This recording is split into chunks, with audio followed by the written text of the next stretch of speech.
Help everyone explore new worlds and ideas. Support your PBS station. The HBI is on the move. Drones. These aerial robots are replacing manned planes. They're revolutionizing warfare by allowing us to see and kill from half a world away. And they're making science fiction a reality.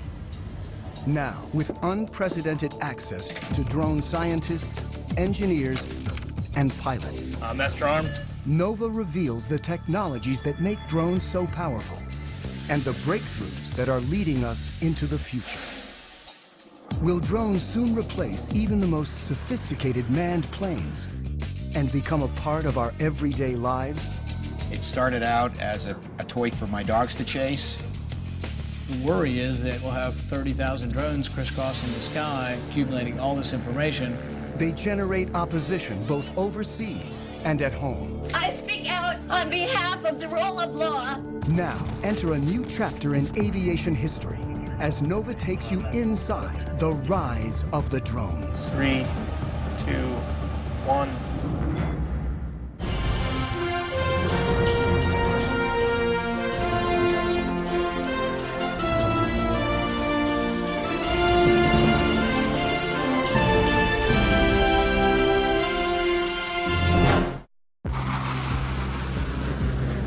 This is the ultimate melding of man and machine. The U.S. has more than 2,300 manned fighter planes. Tiger 2, Dark Star Pictures. And pilots like Matt McDonough have long been our heroes. The best fighter pilots that I've seen are the ones that can make a quick decision when things are happening very quickly. But a revolution is underway as manned planes are replaced by drones. Are we approaching a time when movies like The Terminator become our reality? Oh God, some machines are starting to take over. A time when machines fly, think, and even kill on their own. Drones are aerial robots that carry visual sensors, navigation systems, Target acquired. and sometimes even weapons. They come in all shapes and sizes and go by a variety of names. The United States Air Force uses the term remotely piloted aircraft. They are also known as unmanned aerial vehicles, or as the media likes to call them, drones. Already, the Pentagon relies on a family of more than 10,000 drones, usually to spy, but sometimes to kill. Small enough to fit in a soldier's backpack, the 3-foot-long Raven is the most widely used spy drone in the world. The stealthy Sentinel provided crucial intelligence in the raid to kill bin Laden. The killer Predator has flown thousands of missions since 2001. And the giant Global Hawk can stay aloft and spy for up to 35 hours. The military uses drones to support troops on the ground. 20 seconds. The CIA maintains a covert drone program to find and target individuals. The government claims drones have helped to eliminate up to 70% of Al-Qaeda's top leadership. They've been so effective, the Air Force predicts nearly a third of its attack and fighter planes will be drones within a decade. Planes can fly longer, they can pull more Gs, they can be more precise when they bomb if a human is not in the cockpit. We're entering a new era when the supremacy of even the most advanced planes is being challenged as engineers take the pilot out of the cockpit. Holloman Air Force Base in southern New Mexico is the largest Air Force training base for operators of remotely piloted aircraft. My name is Chad. I'm a captain in the United States Air Force. For security reasons, we've been asked to cover our last names to prevent us from potentially becoming a target of any kind. Captain Chad has flown remotely piloted aircraft in combat for 3 years, and now teaches pilots to fly the world's most famous killer drone. It's known as the MQ-1, or more commonly, the Predator. The Predator has changed warfare, but it's just a hint of what's to come. Where we are in terms of unmanned aerial vehicles is about the same place we were with biplanes right after World War I. We are at the very, very early stages of realizing what the potential of unmanned aerial vehicles are. Unlike complex fighter planes that are engineered for speed and agility, the Predator is built for endurance, so it needs to be light and efficient. It's the weight of a pickup truck or so, about 2,000 pounds, and it's balanced pretty evenly on the wheels. And with one hand here, I can lift it up and set it back down. The propeller-driven Predator cruises at only 84 miles per hour, and its four-cylinder engine burns about 300 times less fuel than a fighter jet. I can't say exactly how long it can stay up, but it is possible to stay up over 24 hours. A typical fighter plane can only fly for about 2 hours without refueling, and short, angled wings keep it fast and maneuverable. But the Predator hovers 5 miles up, often in uncontested airspace, and its long wings maximize lift. So as you can see, it's got some flex to it. With no pilot to protect, a remotely piloted aircraft is much lighter and simpler than a manned plane. On a fighter, the pilot's support equipment and ejection system alone weigh as much as a Predator, which in place of a cockpit has a satellite control system. It's essentially the brains of the aircraft. It gives us the ability to communicate, control, keep link with the aircraft, and navigate it. The Predator's sensor ball carries daylight and infrared cameras. We can easily make out people from 5-6 miles away. The sensor ball also guides the Predator's 2 Hellfire missiles. From right here, we fire the laser, and the laser spot hits the ground, and then once we fire the missile, this is the seeker, so this seeker will find that laser spot on the ground and travel to that spot, giving us a very precise capability of employing weapons. When conducting missions, remote pilots work out of small trailers on the ground. They control the Predator by satellite. This link is what makes it possible to take the human out of the cockpit and fly from virtually anywhere on the planet. It's tight, about the size of a normal shipping container. And a shift, it could be anywhere from 2 or 3 hours up to 8 or more hours, depending on the situation. From trailers like this, pilots of the Predator and its larger cousin, the Reaper, have killed thousands of individuals since 2001. In this clip from Iraq, a Predator pilot sees 2 insurgents firing mortars towards a coalition airbase. He tracks them and finally shoots. Flash. The pilot's role is to support troops on the ground and go after threats while trying to minimize civilian casualties. With such high stakes, pilots like Chad need ongoing training. Today, he'll be flying the Reaper in an exercise 50 miles away in the New Mexico desert. All right, Greg, you're gonna be my HVI. I have Shadow on station. He's gonna be watching you. You're gonna be on a group of former soldiers working for a company called Rally Point will run an exercise in which Chad will hunt down insurgents in a mock village. Or strike you there. Once you die, stay there, drive. 2 will play insurgents, and 1 will be a soldier on the ground communicating with Chad. About to take off now, so we're going to push the throttle up. And there we're up in the air. The training mission offers a rare glimpse into the mechanics of how the U.S. uses drones to support troops and prosecute its war on terror. The goal is to make it as realistic as possible so pilots can avoid mistakes when in battle. They should be checking in here probably in the next 20 minutes or so. It's going to be a MQ-9 Reaper. Check.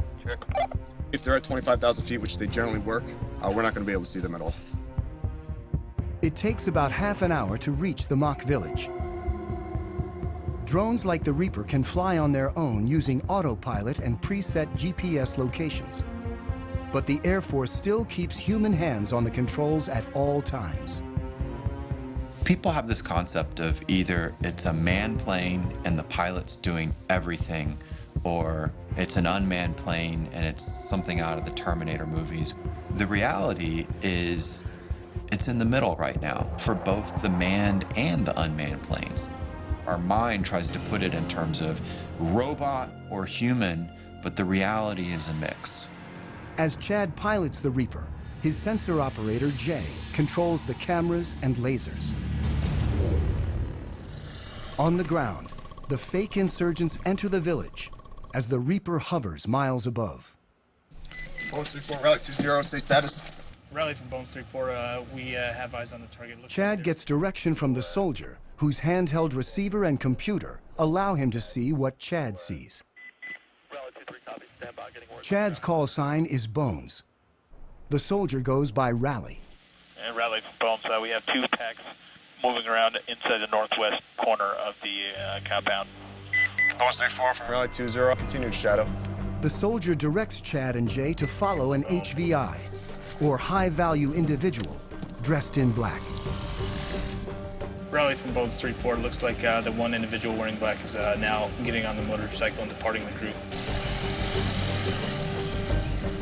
Depending on the situation, the decision to kill comes from an intelligence officer who could be anywhere, a battle commander on the ground, or sometimes the pilot. Bones 3-4 from Rally 2-0, looks like that personnel is stopping. Bones 3-4, that's A-firm, that's what we got up here. All right, what I'd like to do is go ahead and prosecute 9-line Bravo 1. Copy. Master armed. The sensor operator targets using the laser. This will be a run against the target under our crosshairs. 10 seconds to release. Sensor, you ready? Copy. 3, 2, 1, rifle. And Bones 3-4, weapons away. 25 seconds time of flight. The Predator uses laser-guided Hellfire missiles. The weapons that can be used operate with an air distance of less than 9 feet. You can put a weapon through a window-sized opening with ease. 5, 4, 3, 2, 1, splash. Rally from Bones 09, A-firm, we have splash, standby for BDA. And Bones Rally looks like good splash. Copy, lasers off, and Master Arm is now safe. The efficiency of having a single craft able to find, follow, and eliminate a target like this in real time represents a revolution in warfare. Let's go back to the middle of the last century. During World War II, it took on the order of months to assemble intelligence from a variety of different sources, whether it be airborne, on the ground, to assimilate that information and then determine what targets might be hit. Then it took hundreds of aircraft and literally thousands of bombs to go out and attack a target using that information that had been developed over a period of months. Today, with the capabilities all wrapped up into one vehicle, the Predators and the Reapers in particular, you can accomplish that find, fix, finish cycle in a matter of single-digit minutes. Before the Predator, the military had to design separate aircraft for intelligence gathering and attack. Reconnaissance was key, and after World War II, engineers built ultra-sophisticated spy planes. They went faster and higher than ever before to make sure the pilots and the information they gathered didn't fall into enemy hands. The SR-71 was triple sonic. In other words, it go over Mach 3. Max recorded altitude was 85,200 some feet. And there are several of us that have gone higher than that. Pilot Tony Bavacqua is one of a select group of men to fly the SR-71, a titanium spy plane built during the height of the Cold War that could take photos of the ground with 12-inch resolution from 90,000 feet. Literally faster than a rifle bullet. Even missiles were too slow to catch it. I was the first person in the SR-71 get shot at, and it was over Hanoi. You got an airplane that's going 2,300 miles an hour, and it's very, very difficult to even come close. They figure that the missile exploded about a mile below me, and we're in and out of there in no time. Thank God. The cost of such speed was that the SR-71 needed to be refueled every 2 hours. But there was a slower alternative called the U-2. Bevacqua is one of only 12 pilots to have flown both operationally. I was very proud of being a U-2 pilot because of what we have done and what we're still doing. It's just a magnificent platform, does excellent reconnaissance. Still widely used today, nearly 60 years after its introduction, pilot endurance limits U-2 flight time to 12 hours. It's pretty demanding on their bodies. They have to wear a special high-altitude suit for it, and then it whites them out for a good couple of days. It fatigues them quite a bit to go that high. Manned spy planes are not only limited by human endurance, they also bring the risk of pilot loss. In 1960, Bevacqua's friend, Francis Gary Powers, was shot down while flying a U-2 over the Soviet Union. It was a propaganda field day for the Russians. Powers' cover story was that he was on a meteorological flight. Frank Powers tried to say it was a weather flight, but there's miles of film. And so it was easy to discern what he was doing. Khrushchev denounced the United States with every epithet in his vocabulary. He summarily rejected all attempts of the West at reconciliation. Powers was imprisoned in Russia for more than 2 years, creating a major international incident and clearly demonstrating the need for unmanned spy planes. It was a development from the pilotless aircraft principle. Guidance was by radio from an accompanying aircraft. After reaching altitude... As early as World War II, once at altitude, airplanes could be controlled by radio signals after the pilot bailed out. But for decades afterwards, before GPS, drones were limited by primitive autopilots and navigation systems. In the 60s and 70s, drones crashed constantly, including the most advanced unmanned aerial vehicle, or UAV, the Aquila drone, that averaged a crash every 20 hours. It was a small propeller drone that would fly over the battlefield and gather information and beam it back to you. The problem is, back in the 70s, the technology wasn't ready yet. It was a $1 billion program by the time they got just a couple prototypes. I was frustrated that the U.S. could not make UAVs really work. Abe Karam is the father of the Predator. This is one of 2 small UAVs built in my garage between 1980 and 1983. I was borrowing $18,000 a year from family. That's all we had. Everything was built with the lowest possible technology. We were trying to show that if you design the best you can, then you are going to get performance by design. On his first prototype, the Albatross, Karam placed the engine and propeller in the rear so they wouldn't interfere with the delicate sensors up front.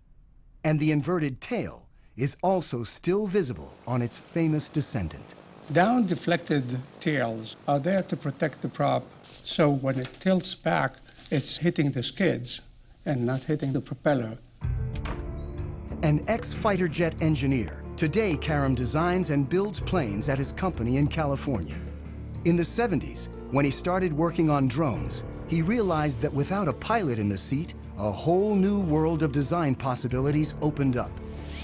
Other unmanned aerial vehicles of the time were still too closely modeled on manned aircraft. I said, I don't like what I see. I'm not going to take the engine, and I'm not taking the prop, I'm not taking the landing gear, I'm not taking the computer. Karam believed that efficiency and lightness were the key to creating an affordable, high-endurance UAV. So first, he gave his craft long wings to prioritize lift over speed. When you want to be efficient, you want to be like the soaring birds, very long span wings. The Albatross is the best gliding bird, is 20 times more span than the Concorde. And my Albatross the UAV Albatross was close to that. Karam built the Albatross from scratch in his garage. He modified a go-kart engine to burn only 1/10 of a gallon of fuel an hour, and Albatross soon evolved into Amber, a 15-foot-long, 28-foot span UAV with 38-hour endurance. Karam relied on seed money from DARPA, the Defense Advanced Research Projects Agency. Its early investments in artificial intelligence and other technologies led to countless civilian uses and made modern UAVs possible. In the 1970s and 1980s, with significant DARPA impetus and some DARPA funding, a variety of new technologies emerged, including the Global Positioning System, long-range data links, lightweight computer equipment, and composite materials, as well as satellite communications and digital flight controls. The Albatross, the Amber, were the harbingers of the modern era of UAVs. We were a total team of 3 people, and we proved a lot of what we wanted to prove. Secretary of the Navy and the head of DARPA, they said, okay, you fly 500 hours, how many are you going to crash? We ended up not crashing any in the 500 hours we did for the military. Karam's Amber prototype never went into full production. But after a number of incarnations, by the mid-90s, his design became known as the Predator. Do not handle the missile by the strakes, wings, fins, seeker head, rocket motor, nozzle seal, umbilical connector housing during loading to prevent damage to equipment and or injury to personnel. My UAVs were not meant to be armed. It was really built for the Cold War, when we had the big tactical challenge with so much artillery on their side, so much artillery on our side. Ready?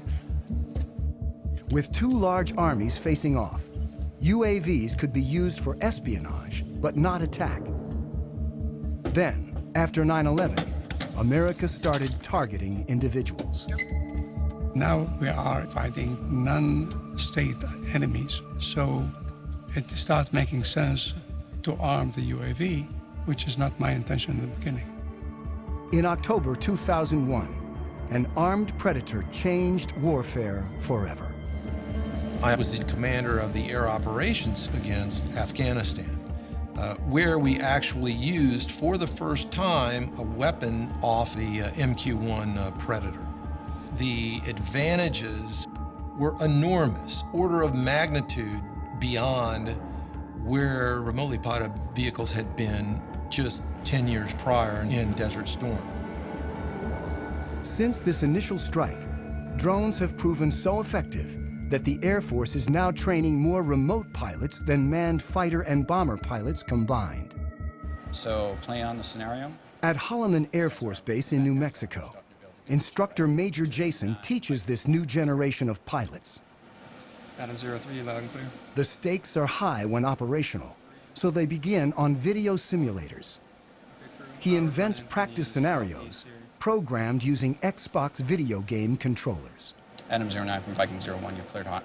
Stuff that we can't do in the real plane, I can do anything here, because the world's whatever I want it to be. 3, 2, 1, rifle. It's a controlled environment, and we want them to learn here, so that way when they do go operational, you know, they've already made all those mistakes. Pilot, it doesn't look like I ever turned the laser on, so I don't know where the missile went. How did that happen? If that would have happened in real world, that'd be a really, really bad day. Unlike fighter pilots who train for a minimum of 2 years, remote pilots learn to fly their increasingly automated drones in less than 1. The FAA did a study recently that showed that pilots with real flight experience in manned aircraft are actually worse UAV pilots than those that have no flight experience and really come in off the street. You actually bring in a skill set that you don't need and a set of expectancies that you shouldn't have when you're flying a UAV if you came from a manned aircraft. So the Air Force is taking officers off the street with no flight training and putting them through the program, and they've been very successful. They come here, they never went to pilot training like I did. They're here for a few months and then they have to go operational, so it happens real fast. Adam 09, rifle, time of flight, 15 seconds. And when pilots go operational, despite being half a world away from the action, it all feels very real. Adam Mike 01, copy splash. It's not like a video game at all.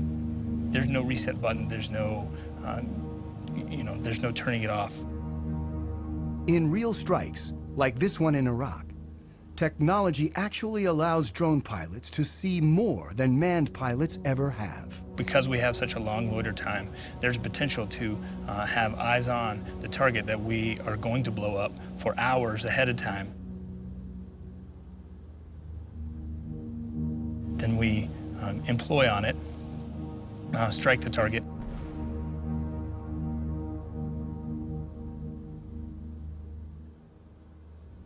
And then stick around for another few hours to watch what happens afterwards. You have to stay there and then stay plugged in and stay focused on the destruction that you just caused from your aircraft. In 2012 alone, the U.S. carried out hundreds of drone strikes across 4 countries. Afghanistan is the only publicly authorized war, while strikes in Pakistan, Somalia, and Yemen are covert CIA operations performed without putting American lives on the line. The technology has enabled us to set aside some of the risk factors of sending a pilot in harm's way. So it's meant that we've conducted a lot more strikes that would have been more problematic if we were using manned systems. The U.S. claims drones have decimated al-Qaeda's top leadership while causing limited civilian casualties. But the facts are hard to come by. We know fairly well how many strikes are occurring. What we don't know is the details, who the targets were, whether they were actually eliminated, or whether some other people were killed, because verification is very difficult. There are no fully reliable counts of civilian deaths, but some critics claim that as many as 30% of those killed in the broader drone wars are civilians, and that the strikes turn people against the U.S. and violate international law. After more than 10 years of attacks, the U.S. officially acknowledged its use of drones to target al-Qaeda members in April 2012, when presidential advisor John Brennan gave a speech. The United States government conducts targeted strikes against specific al-Qaeda terrorists, sometimes using remotely piloted aircraft, often referred to publicly as drones. He was met with a strong reaction. Hundreds of innocent people we are killing with our drone strikes in Pakistan and in Yemen and Somalia. They deserve an apology from you, Mr. Brennan. I speak out on behalf of the Constitution, on behalf of the rule of law. I love the rule of law. I love my country. You are making us less safe by killing so many innocent people around the world. Shame on you. Thank you. It's very critical that the U.S. public understand what is happening with the use of this technology, because it is being done in the name of the United States. Drone technology enables America to strike virtually anyone, anywhere with ease, regardless of national boundaries. You've seen this deep controversy that surrounds these strikes into places like Pakistan or Yemen or Somalia, and a whole new series of questions for international law. The fact that you're not flying a human being across a national boundary still makes it an invasion of a country. We've entered an era where we are conducting an array of operations using unmanned systems that in a previous generation we would have called war, and we would have treated like war. When you're conducting more than 300 airstrikes into a country, you're conducting the equivalent of at least an air war campaign, but we don't call it that now. Drones can strike with pinpoint precision, but their visual sensors are limited in ways that can lead pilots to make mistakes. As they stand now, the limitations they have with the Predator is not being able for the pilot to look around and see what's going on. When the operator zooms in to see detail, it's like looking through a soda straw, and the pilot loses the broader picture. These individual little small sensor balls could generally see only a very small area on the Earth, even if you're up at 20,000 feet. I can't look out and see that maybe there's something else going on outside and around me. So the crew's grasp of the situation can be limited. And when they zoom in, they sometimes lose sight of key details on the ground. This secret 2010 transcript, obtained by journalists through the Freedom of Information Act, reveals what can go wrong. While supporting forces on the ground, a Predator team mistook a convoy of Afghan civilians, including women and children, for militants. The pilot asks, "Is that a rifle?" The answer is, "Can't really tell." After hours of monitoring, the ground commander calls in a strike. And 23 civilians die, in part because of limitations of the sensors. But engineers are working to create new sensors that can see more in greater detail than ever before. Today, we've developed sensors that can watch with an all-seeing eye and see an area about the size of a small city, all at one time. This is the next generation of surveillance. For the first time, we actually have permission from the government to show the basic capabilities. It is important for the public to know that some of these capabilities exist. Engineer Yanis Antoniadis designed the new sensor, known as Argus. With 1.8 billion pixels, it's the world's highest resolution camera. Argus fits inside this pod that attaches to the belly of a UAV. But because much of the work is classified, we can't see the sensor itself. Because we are not allowed to expose some of the pieces that make up the sensors, so you get to look at pretty plastic curtains. Also known as Wide Area Persistent Stare, Argus is the equivalent of having up to 100 predators look at an area the size of a medium-sized city at once. This image was taken 17,500 feet above Quantico, Virginia, and covers 15 square miles. This whole image is at a very, very fine resolution. So if we wanted to know what is going on in any spot along this image, say near this building at this intersection, we can generate a moving image that shows what's going on in the area. Simply by touching the screen, Antoniadis has opened up a window showing a detailed area, while still maintaining the broader context. And everything that is a moving object is being automatically tracked. The color boxes represent that the computer has recognized the moving objects. You can see individuals crossing the street. You can see individuals walking in parking lots. There's actually enough resolution to be able to see the people waving their arms or walking around, what kind of clothes they wear. And you could pick the location of where you produce these images anywhere in the entire field of view. Antoniadis can open up to 65 windows at once and can see objects as small as 6 inches on the ground. From even 17,500 feet, the white thing that you see flying around is a bird.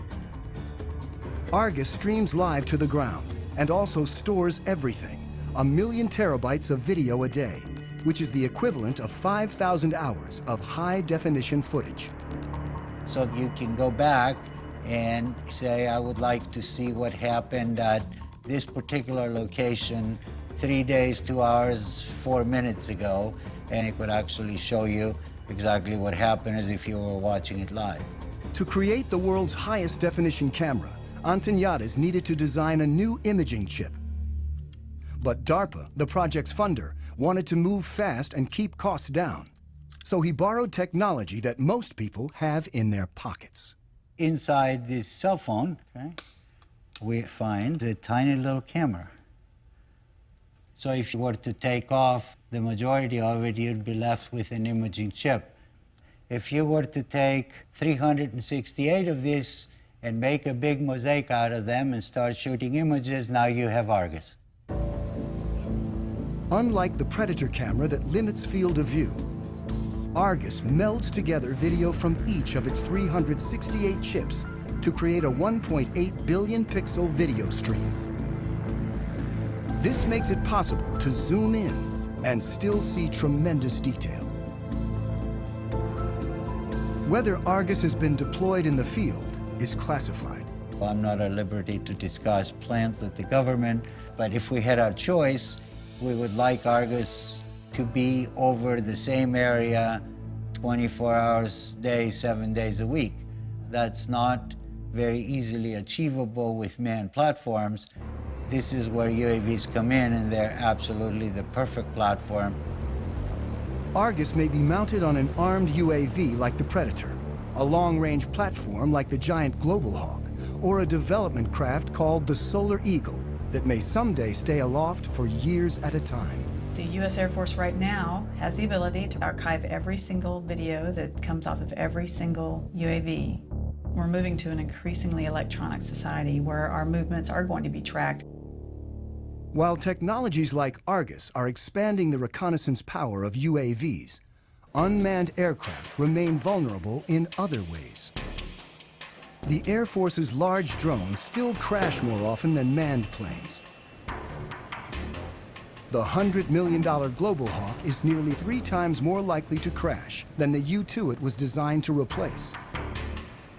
Even if there's no pilot to lose, when a drone goes down, it can still be a problem. It doesn't take a thermonuclear brain surgeon to figure out that if you are operating a highly advanced, technologically capable system, that you'd prefer not for it to fall into adversary hands. In 2011, an American spy drone, the RQ-170 Sentinel, was lost over Iran. There was a problem with the aircraft, and it landed in an area it shouldn't have landed in, and that's about all I'm gonna say. The Iranians claim they hacked into the drone's control system and took over the craft. And in theory, it is possible to take over any computerized system. You could never call up Maverick in his F-14 if the movie's, Top Gun, and you say, Maverick, talk to me, Goose. Recode all American jets as Russian jets. Tom Cruise would have, laughed his weird cackle and said, no way, man. With a computer, you can do that. Either jam it or even more so, co-opt its operations. And it's a whole new era in war. Opens up a lot of new possibilities and, of course, huge new dangers to think about. Why the Sentinel went down remains classified. But experts point out that drones often crash for very basic reasons. UAVs sometimes aren't that smart. Their self-diagnosis isn't all that smart. And by the time they have a problem, it's too late. You lose the link, lose power, and you're gone. Control can be lost for a number of reasons. When Reaper pilot Chad simply banks too sharply, he loses the satellite link. Uh-oh. The picture freezes, and he's momentarily flying blind. That was me turning. He quickly levels the craft and restores the link. I was turning aggressively, and it had trouble keeping up the satellite link.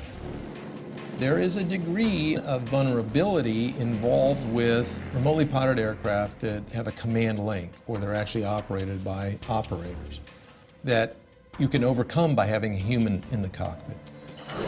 Dark Star, football. If for some reason I all of a sudden hear an increase in airspeed, I start to feel a roll, and I'm not intending for that to happen, well, something is going wrong, and I now need to make sure that I'm doing what I need to be doing. Unlike manned planes, drones depend on control links that can be lost, or potentially, as may have happened with the Sentinel, even taken over by the enemy. But what if a craft could operate on its own, free of any links, and even make its own decisions? In a lab at the University of Pennsylvania, Vijay Kumar is funded in part by the military to create autonomous drones that don't need external links, and like us, can sense their environment. What you see on this robot are these two chips here, which are essentially rate gyroscopes. These play the same role as the semicircular canals in the human body located near the ears, which essentially tell us orientation. So the rate gyroscopes that are on board can actually measure these angular velocities at thousands of times a second. This chip here is the accelerometer, and this allows the robot to sense accelerations in the lateral direction. So these are analogs to the otolith organs that measure acceleration in the human head. When a human pilot feels an unexpected change in acceleration, he knows to adjust the aircraft. And the robots do exactly the same thing. The sensors adjust the craft by changing the relative velocities of the rotors and allow the drones to follow a leader with precision. A fundamental problem in coordinating multiple robots is the ability to maintain formations. What a robot has to do is determine where its neighbors are and figure out what the relative position is, and then monitor that relative separation very carefully. You only need to tell one robot how to move, and the other robots essentially maintain formation by just keeping a specified relative distance. In the figure eight, they come within inches of each other, so they have to combat aerodynamic effects from their neighbors, and they have to have very, very precise control. And all that is done autonomously. The precision of the robots allows them to do some things more quickly and accurately than human pilots can, like predict the movement and the shape of an object and adjust accordingly. In terms of acrobatics, I think it'll be hard to beat what a robot can do. The neuromuscular system in the human body, there may be delays of the order of 80 milliseconds to 200 milliseconds before you actually take an action in response to what you see. Well, robots have this unfair advantage. They can do these computations hundreds of times a second. So your delays are of the order of a millisecond and perhaps even less. In the lab, the drones communicate with a central computer that uses motion capture, an optical system that tracks silver reflective markers on the robots and tells them where they are at all times. But soon it may be possible to cut the cord. And they've already developed another autonomous drone that can go anywhere on its own. The holy grail is to do all of this without any kind of external sensing, without GPS. And in principle, we can do it. These bigger robots actually rely on observations of external features to tell them where they are in the environment. This drone carries a laser rangefinder that determines distance to obstacles and a depth camera that reveals 3D information about the surroundings. They carry on board the processing power, the sensors that are necessary to look at the environment, to reason about the environment. So they can take their relative location and the location of the features to build a three-dimensional map. Well, I'd like to see this technology being used for humanitarian purposes. Imagine there's a 911 call from the building. I think we'll soon have the technology that enables, let's say, 20 UAVs to just swoop through the building and within a minute find out who's in each room and then communicate that to firefighters who are waiting outside. But any technology that you develop, there are always people who are going to use it in ways that the designer never intended them to be used.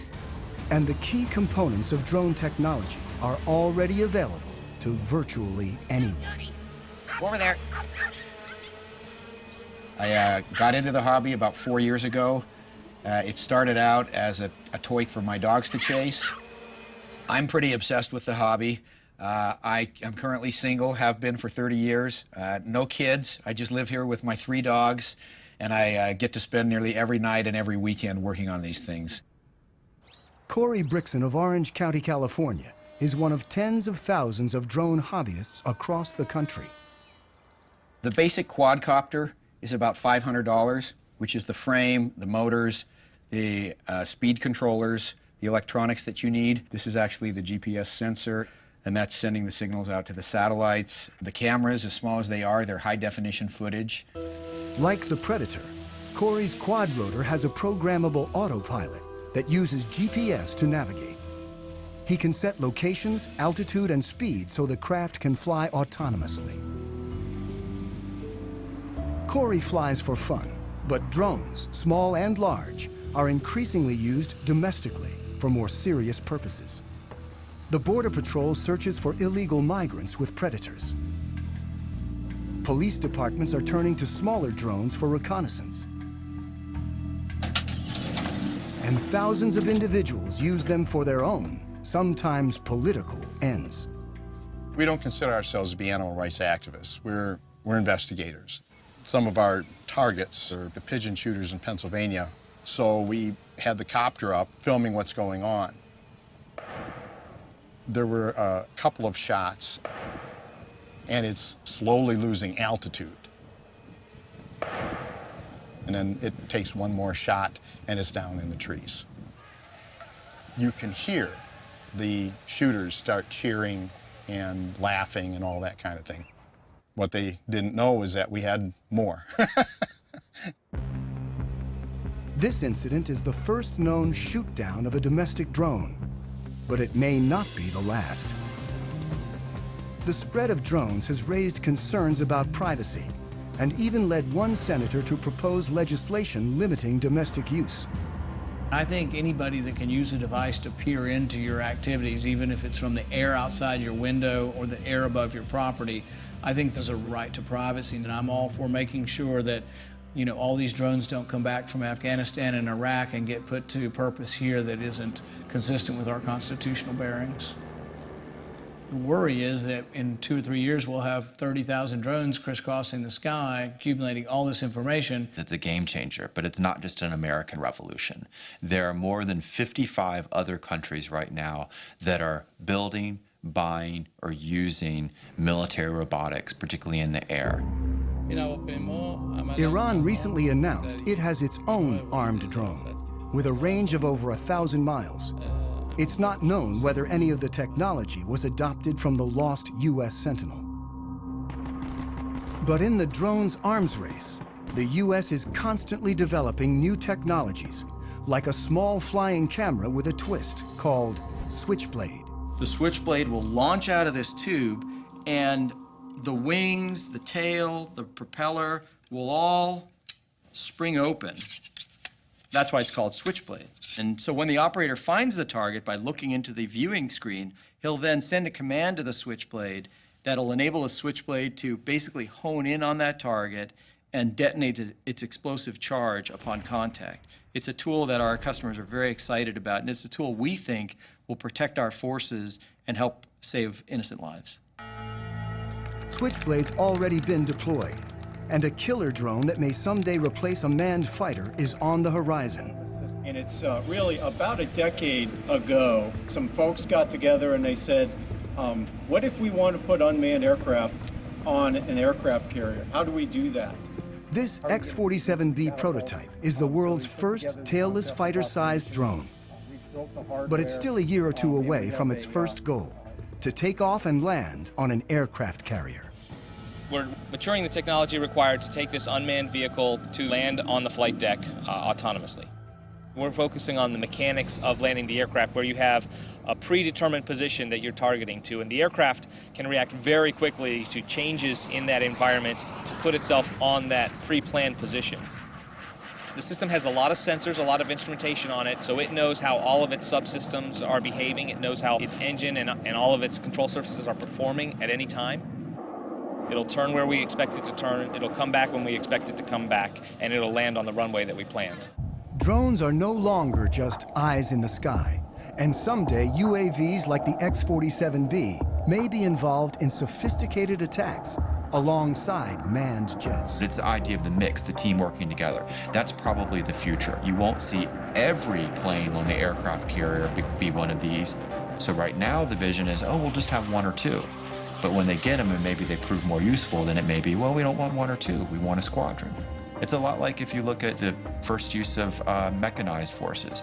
Originally it was lots of horses and just a couple of trucks and tanks, and then you saw things change and change and change over time. We'll probably see the same thing happening with robotics. As drones like the X-47B mature, they'll become more autonomous, likely conducting bombing runs, then more complicated air-to-air operations. Even as policymakers debate the rules of engagement for drones, technology is moving forward toward a time when drones might operate with intelligence that more closely resembles our own. But for now, they can't do what a pilot can. When you get an aircraft like this over hostile territory, you'll have potential targets or threats that will pop up unplanned. So what we haven't done yet is develop the technology that would then react to those unplanned targets or threats. Thank you very much for coming to Pax River today. I think UAVs of the future will certainly be able to exhibit increased levels of autonomy. But I think if you were to ask most autonomy researchers or most AI researchers about whether the rise of the machines type scenario is a real concern, their response would be, we should be so lucky. And in fact, if we could get little slivers of that kind of adaptive and cognitive capability into systems, that would be a very significant breakthrough over where we stand today. Angry T-Flash check. I've flown about 2,000 hours, and the missions that I've flown seldom go as planned. There's a lot of pieces that you cannot plan for. Nothing replaces the human being in a tactical environment, seeing what to do next and why not this and why not that. Cactus 1539 hit birds. An Airbus 320 with 150 passengers goes into a flock of Canadian geese and needing to land. I can't do it. I'm going on the Hudson. You want to be in a robotic 320 in that situation? Or do you want Sullenberger to land you? Because you can't anticipate everything. This ability to respond to the unknown may be the final hurdle if drones are ever to fully replace manned planes and start making decisions on their own. I think we're far, but let me say, I am the last guy who says, impossible. As human ambition drives innovation forward, the only thing that's certain is that the Predator and other drones of today are nothing compared with what's to come. Ultimately, DARPA's mission is the creation and prevention of strategic surprise. So if we are successful, we will all be surprised. Historically, you look at when the Wright brothers first flew in 1903. 100 years later, we were actually flying remotely piloted aircraft. So we're kind of on the ground floor now. There's nowhere to go but up.